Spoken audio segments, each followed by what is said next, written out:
Follow people who are doing what you want to do. One of the biggest tips that I could ever give anyone to success is get around people that are doing what you want to do. Spend the money to join the masterminds. Spend the money to go to the conferences. Spend the money to go to the networking events. Be in proximity with people that are further along than you and that have what you want and have done what you want to do. That is the absolute fastest way to get from point A to point B in this crazy world of entrepreneurship. Just find somebody who's done it and replicate their path and do it faster than them.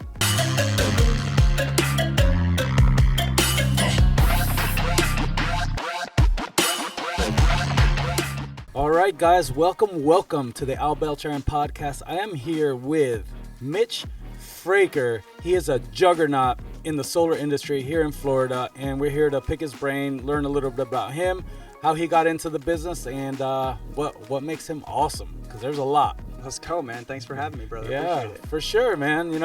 Well, one of the things we really like to concentrate on here, man, is, digging deep into the mind of the person that gets into a position where you are, which, to me, success lies in being in the path. To me, the way I see it, there's no final destination when it comes to success.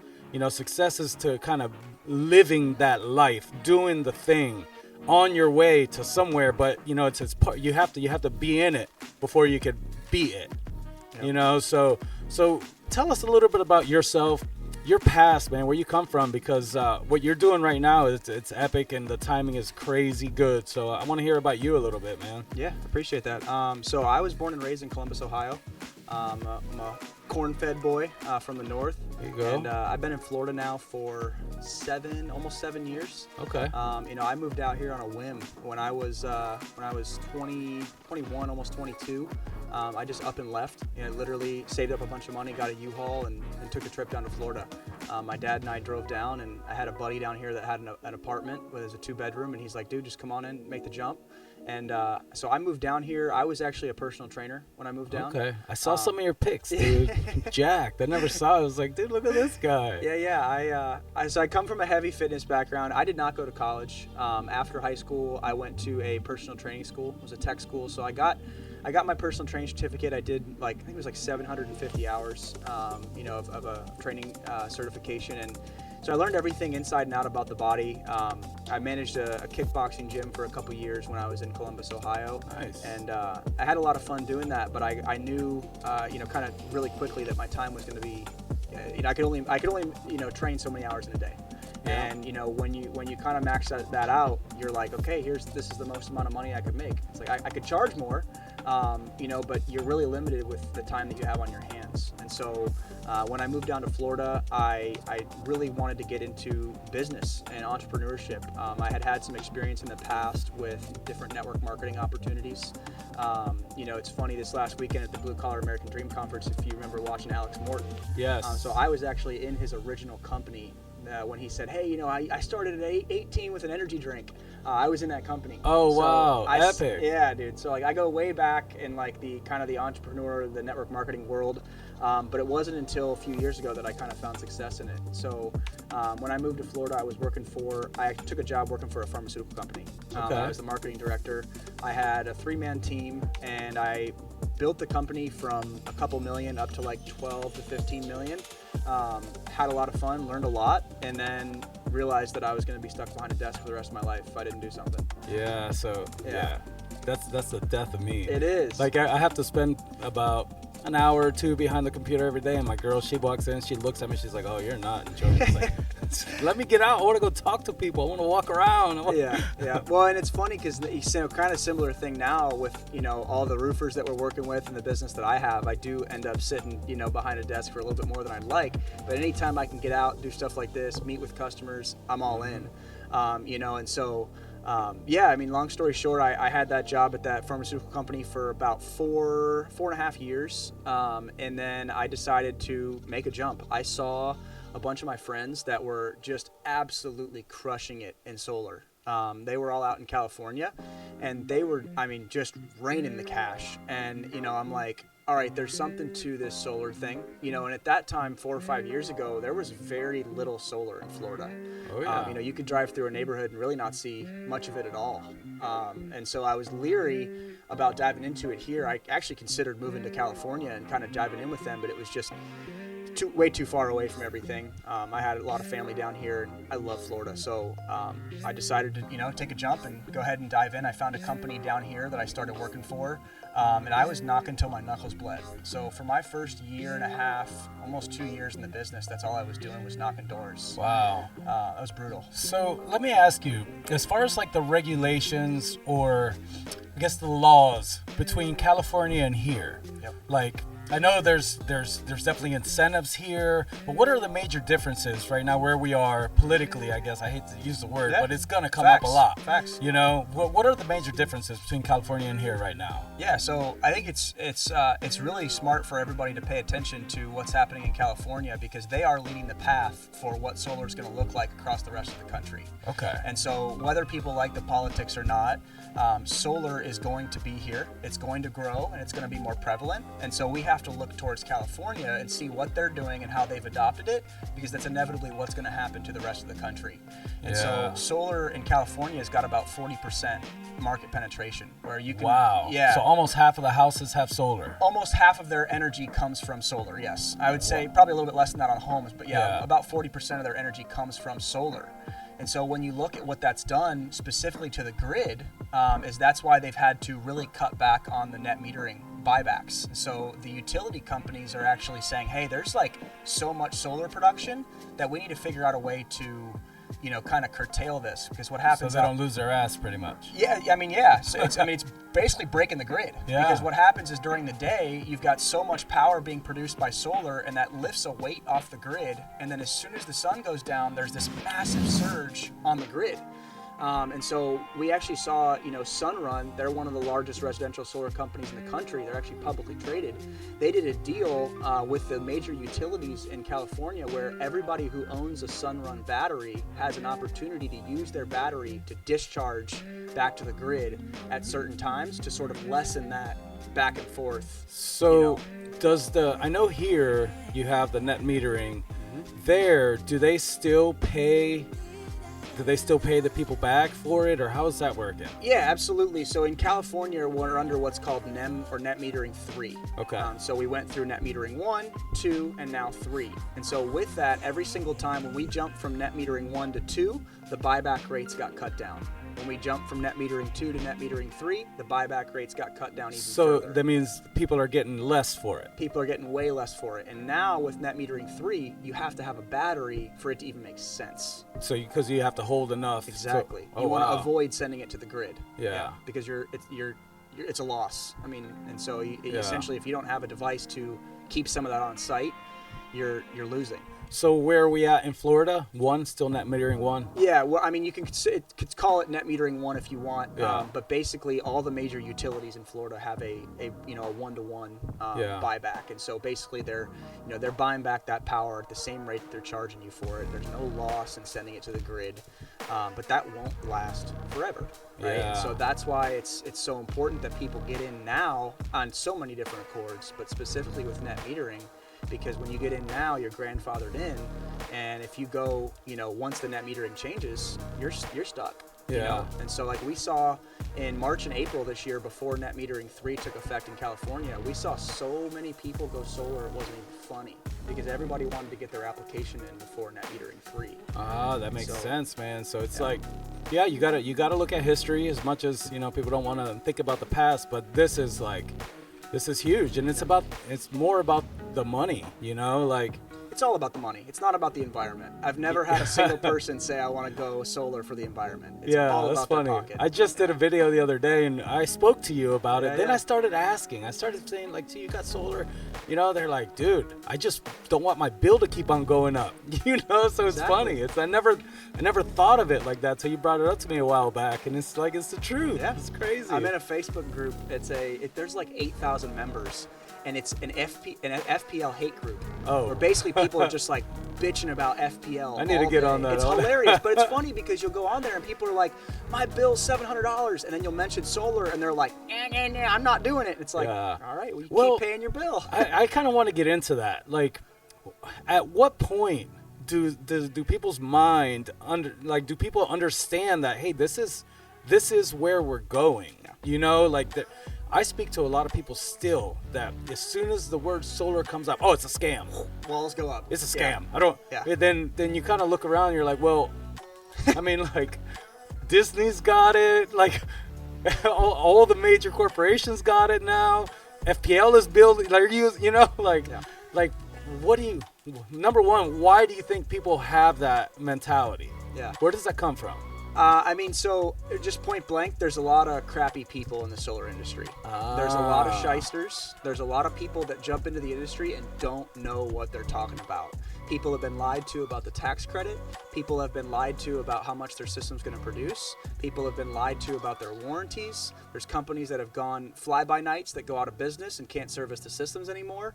And so there's been a bad taste. You know, there was even a couple companies that got on national news last year for what they did to customers. I don't even know if you remember, I'll spare the name, but they had a news reporter literally go undercover with a camera into a sale in a home and caught the sales rep red-handed and threw him on the national news. Wow. And it put a bad name to the whole country for our industry. So that brings up another point.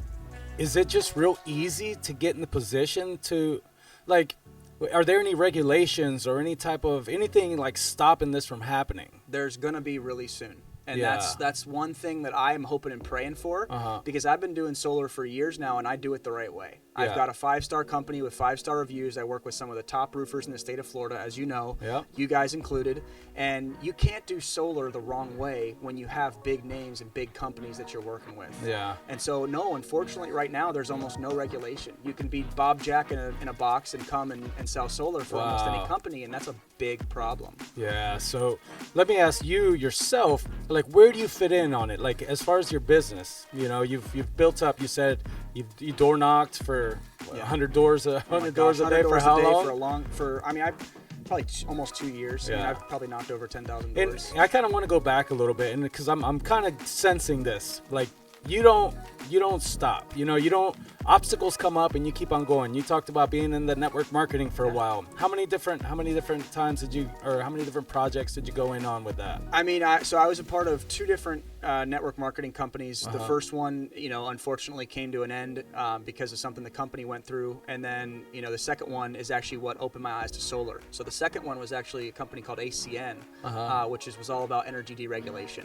And that's what opened my mind and opened my eyes to, you know, this world of energy deregulation. You know, Warren Buffett, he's one of the world's richest men, he said that the transfer of wealth that's going to happen with the deregulation of energy is going to be one of the biggest wealth transfers that our world will ever see. Wow. And so it opened my eyes and realized, like, okay, this whole, you know, renewable energy thing is not going away, and I have to dive in. You know, and just what you mentioned on kind of entrepreneurship and mindset, like I've always been, you know, I was an athlete growing up. I was always in sports. And I think that kind of breeds a don't quit mentality, you know, in you. And you have to have that as a business owner, as someone who's self-employed, because you're going to get kicked down. You're going to get, you know, thrown to the wolves a couple times. And if you don't have the ability to kind of fight through that mentally and just get back up and keep going, it's just not going to work. Yeah, man. One of the ways I see it, I love the gym. You know, this past 2 years been huge for me, my health. You know, I've really turned everything around. And when I'm in there, I look for the pain. Exactly. Like, unless it's hurting, I don't think I'm doing anything. You know, people think I'll be in there 2-3 hours sometimes, you know, just because for my head. Now, scientifically, am I doing it the right way? I don't know, but you know what I'm doing the right way is mentally. I'm finding that pain, and that's how I know the growth is happening. You know, and it's like, for some people, they're scared of the pain. They live their life staying away from the pain, but what happens, that's when you don't grow. The pain is where the growth happens, yeah, like you said, and that's like, so my major when I was growing up was cross country and track. Oh, you want to talk about pain, man. I mean, you're literally trenching through the woods with spikes on your feet, you know, with I mean, I remember, I remember there are guys that are, you always sprint the last, kind of portion of the race. And there are guys that would literally be sprinting and puking at the same time. Wow. Because it's like, you want to fight that hard to win and to finish that race.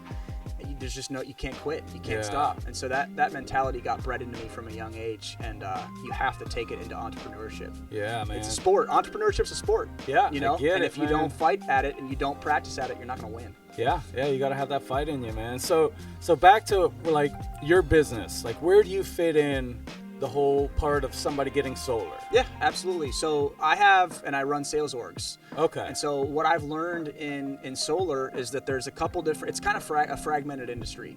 You've got companies that are really good at installing. They've got all the licenses, they've got the crews, they've got all the equipment, the warehouses, but they're not very good at sales. And then you've got sales orgs that can sell, but don't want to have the liability of building.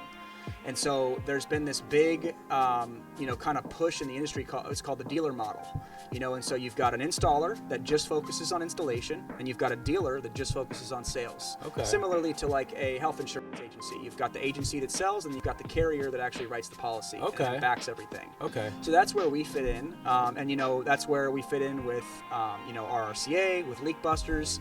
It's like, I can't tell you how many roofers I've talked to. They're like, oh, I want to get into solar, but I'm going to build it myself. And I'm like, good luck. It's a low margin game, and you got to know what you're doing, or else you're going to get in the hot water fast. And then put a bad taste in people's mouth about the industry. Exactly. Yeah. And so it's like, that's what we found with RRCA, with you guys, and with a lot of these, roofers that we have. It's like, listen, don't try and build solar. Do what you're good at. Do the roof. And just find an installation contractor that can back you with the work and that can do everything. So that's where we fit. Makes sense, man. I remember a guy I used to work with. He used to always say, "Aces in their places." Exactly. Like, Al, stay here. This is where I need you. Yeah. Don't be going trying to help everybody. Like, I need you here. Yeah. Exactly. Exactly. So yeah, it makes total sense, man. Yeah. So like this, I'm super intrigued about this whole solar thing. Now, with you and your business, from where you're at today, like in 5 years. Where do you think you would be to where you would say, hey man, I'm still on track, I'm where I want to be? Like, where do you see yourself and your business in 5 years? Yeah, absolutely. So I mean, we've done around I think 13 and a half, almost 14 million in the last almost 2.5, 3 years. I'd like to get to 100 million, and I don't think that's out of the question. And that's 100 million in gross sales. Okay. Yeah, absolutely. And that's contract wise, and similar to how you guys would or how you guys would calculate that with roofing. Yeah. And it's like, we've seen companies that have done it very, very, very quickly. It's just it's a sales force. Yeah. And so that's why I'm so excited for this whole roofing thing, because these roofers don't even understand that they could own the game.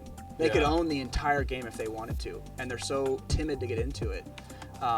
It's like they're all scared. Who's gonna drill holes in my roof? It's like, if you don't do it and you don't recommend a contractor that will, someone else is gonna, and then your customer's gonna get screwed. Yeah. And so that's where I'm headed. And I think you kind of mentioned at the beginning of the podcast, for entrepreneurs, I don't think there's ever that I made it moment, because we're always chasing something bigger. We're always moving forward.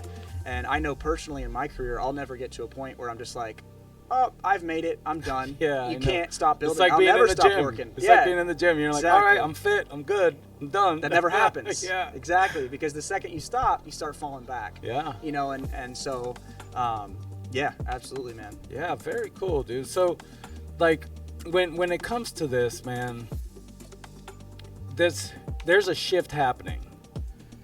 And if you were a young person, right, and you see this, what would you tell them on a good path to get into the business, and where could they take the business? Obviously not everybody's going to start a sales agency organization like yourself, but like what would be some advice you give to, say, a 19-year-old kid that's finishing school? My son, he's 16 in college. Yeah. I mean in high school. Yeah.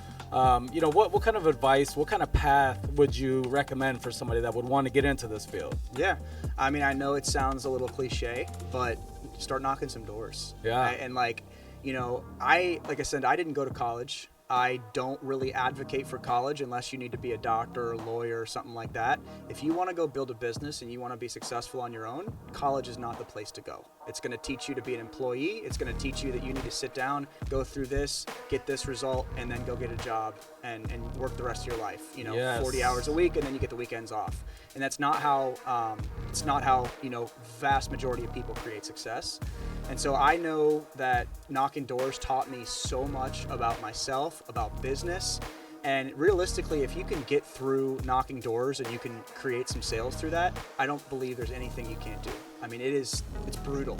Yeah. You know, and so just literally being able to get over the fear of knocking on someone's door, getting inside a home, getting a sale done, no matter what you're doing, if it's solar, if it's roofing, right, whatever it is, that's like my biggest piece of advice. I mean, it will teach you so much. And to know that it's like this Grant Cardone mentality of who's got my money. You're just throwing fishing lines in, you know, and you're gonna catch one if you knock on enough doors. And when you say teaches you so much, it teaches you about yourself. Massively. You know, like, massively. You know, and it's this certain fearlessness that you need in this world. You know, like fear is something that holds you back. You know, and it kind of.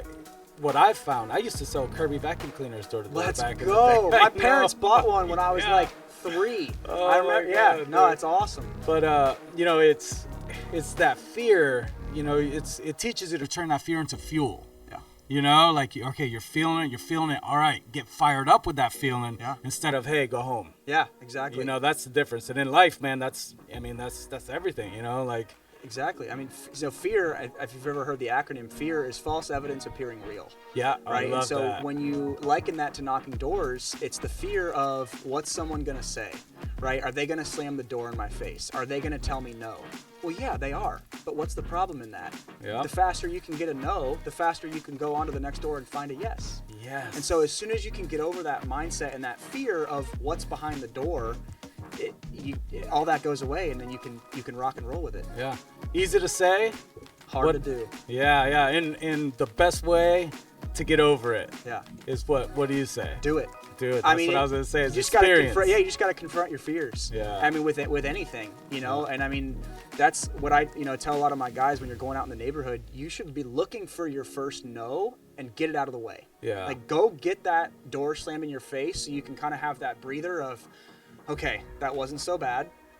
That's all that can happen. Yeah. Someone slams the door in my face and that was quick. Let me go on to the next door, right? And so I'm like, if someone's going to tell me no, I'd rather him tell me no right away than waste my time for 10 or 15 minutes and then tell me no.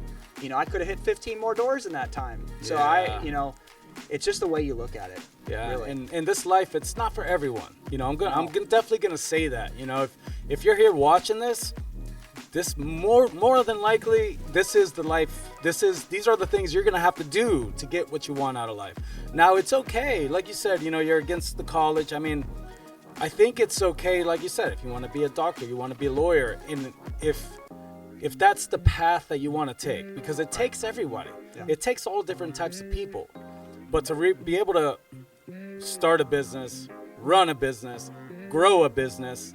I mean, it's all sales. It's all experience too. And you can't learn that in a classroom at all. You have to do it.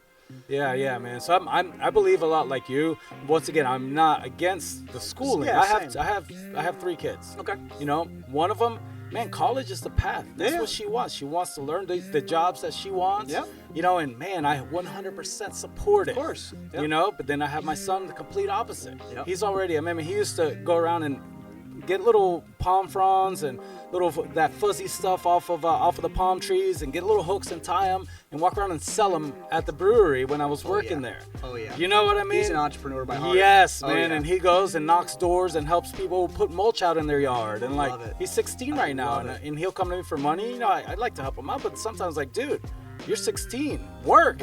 You know. He's like, all right. You know. He's like, I don't want no boss, so I'm gonna go. You know, make my own money. Hey, how much would you give me for that? Okay, great. You know, that's like a perfect mindset, man. Yeah, and for that kind of mindset, this is the stuff he needs. He needs to hear this. It's gonna get tough. Oh yeah. You know, that pain, this universe, and this is, I'm thinking from Lee Haight, and you know, it hits home. A lot of times these are things that we all know, but you need somebody to articulate it. And he was saying that the universe, it will put these blocks in front of you. If you're on your path and you're about to level up, and you're about to take that next step and go somewhere in life, that universe is going to test you.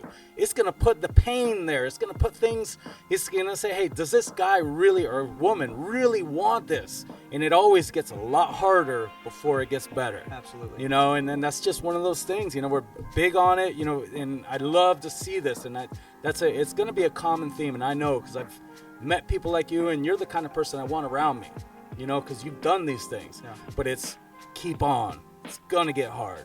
Yeah. It's going to hurt. Yeah. Well, You know? and also too, it's like, just because you chose the path of entrepreneurship doesn't mean you shouldn't be educating yourself. In fact, it means the opposite. Love that. Right? And so, you know, you could take yourself to entrepreneurship school. You got to read books. You got to watch YouTube. Like when I was, 18, 19, I was reading, Think and Grow Rich, Rich Dad, Poor Dad. Right? And so you have to educate yourself, but you have to do not the traditional way of education. That's it. You know? Mm-hmm. So. Yeah, it's more specialized. Like, hey, you learn everything to do about, everything about your path that you're going. Yeah.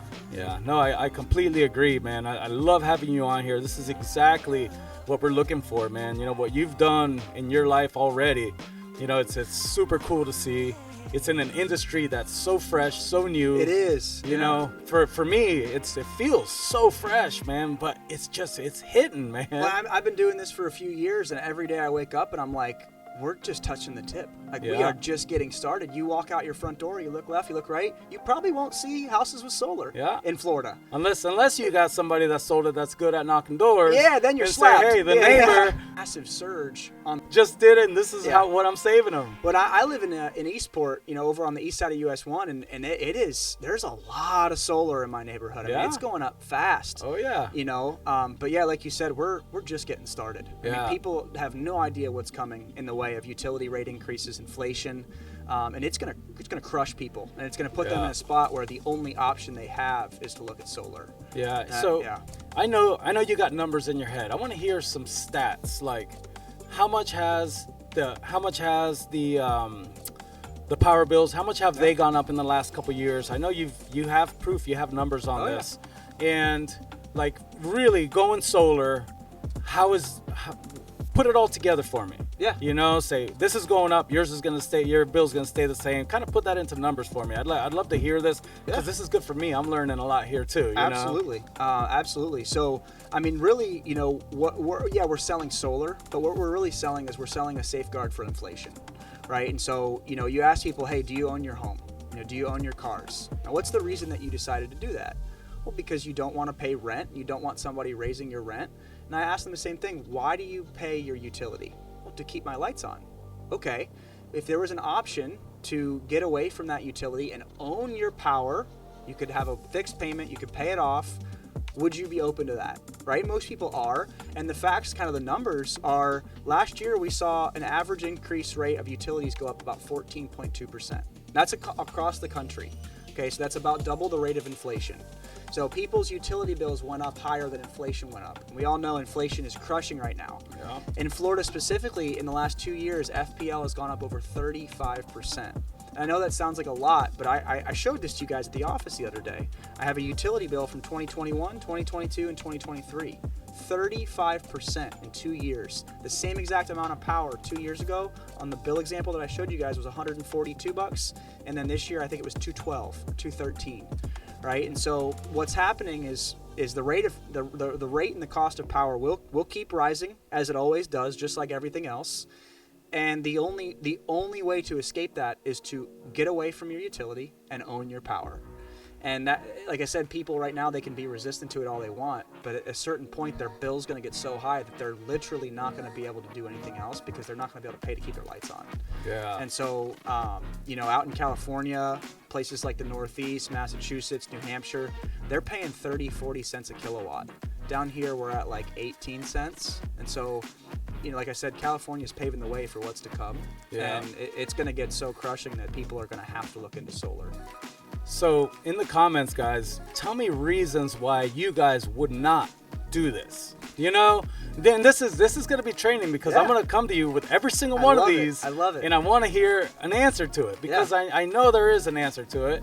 And this is great, dude. We're going to leave on that. That was super strong, man. I absolutely love everything you're doing. I appreciate the knowledge. Yeah. And guys, this is this is going to be one person that I lean on very strongly as I learn about this, because it is such a big thing happening, and I want to know as much as I can. I want to be able to help people.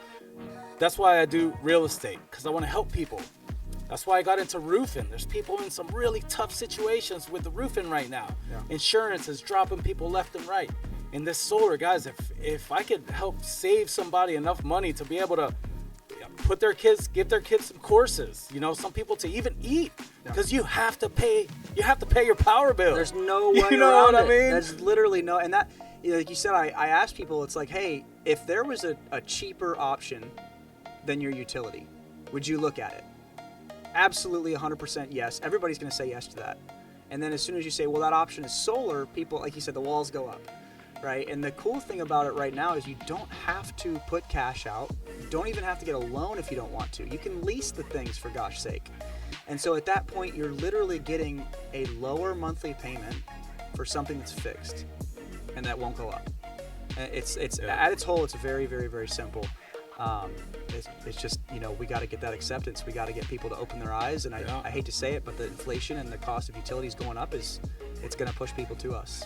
Yeah. So I don't like it myself, but it helps my career. So, I hear it. I hear it, man. All you can do is try to help. That's it. At the end of the day. We just educate people in an honest way, and when they're ready to do it, they're going to come to us. And that's why I love working with you guys and the roofers, because, like I said, you guys could own the game if you wanted to. If you're out there and you're a roofer and you're not offering solar, you're missing out on a cash cow, and you're missing out on helping your customers when somebody else could come along and do them wrong. And so you can do right by your customers, you can help them save money, you can protect the roof that you put on just by getting in the game of solar and not building it, just selling it and letting our approved contractors come in and take care of the rest of the job. Awesome, man. So anybody looking to get in the business, reach out to you. Let's talk. Absolutely. Any roofing companies that want to partner up? Let's go get into Sky Diamonds and then talk to me. Who else do you want to reach out to? Our biggest targets right now are roofers, real estate agents, alarm companies, AC companies, really any high ticket home service. Okay. So if you're in the home servicing somebody, like I said, HVAC, roofing, alarms, even pest control. If you're inside the home, the fact of the matter is you have trust with that homeowner. And 9 times out of 10, they're going to be open to hearing about solar from you rather than some random guy that knocked on their door. Yeah. And that's exactly why I'm so excited to work with all you guys that are in roofing, because it's one of the major home improvement projects that you could do on your house. You're ripping your whole entire roof off and doing a new one. If you think that a customer's not going to be open to talking to their roofer about saving money with solar, you're not with it. And it's that I've had some of the easiest appointments, some of the best homeowners that I've worked with, some of the happiest homeowners through our roofing partnerships. Yeah, it makes total sense, man. It goes hand in hand. Yeah, and you guys hear this? Be nice to those people knocking on your doors, man. They're just trying to better their life. They're trying to help people. Yeah. Because that's one thing. Most of them. Most of them. If they come rolling up on a scooter and they got all these scraggly clothes, kick them to the curb and go find someone more professional. Yeah. Give them a beer if they're hot. You know what I mean? Like water. We like water. Like, guys, this is, these, once again, these, a lot of times they're younger. I'm a little older, and I knock on doors, So if you guys ever see me, I just want some cold water and a conversation. That's it. The water's the best. I remember. I'll leave it with a good story. I was knocking doors a couple years ago, and it was hot. We were getting towards the end of our day, and we knocked on a door, and my partner and I were both sweating like crazy. And the homeowner's like, man, you guys want something to drink? And I'm like, man, water would be awesome. He's like, all right, one sec. He comes back and he has 2 Cokes in his hand. Like, man, I'm like, I'll accept that, but I'm not gonna. I'm like, man, do you have water? He's like, nope, only pop. So I was like, we ended our day off on just getting shut down on the water, but it's great. Anytime you can get something from the homeowner, it's nice. A little bit of water, a little bit of air conditioning is nice. It's a good start. So listen, man, parting thoughts, anything for any young people trying to make it in this world, man. Just put them something. This will make a nice, good reel too, man. Let them hear it. What do you think? Follow people who are doing what you want to do. Yes. One of the biggest tips that I could ever give anyone to success is get around people that are doing what you want to do. Spend the money to join the masterminds. Spend the money to go to the conferences. Spend the money to go to the networking events.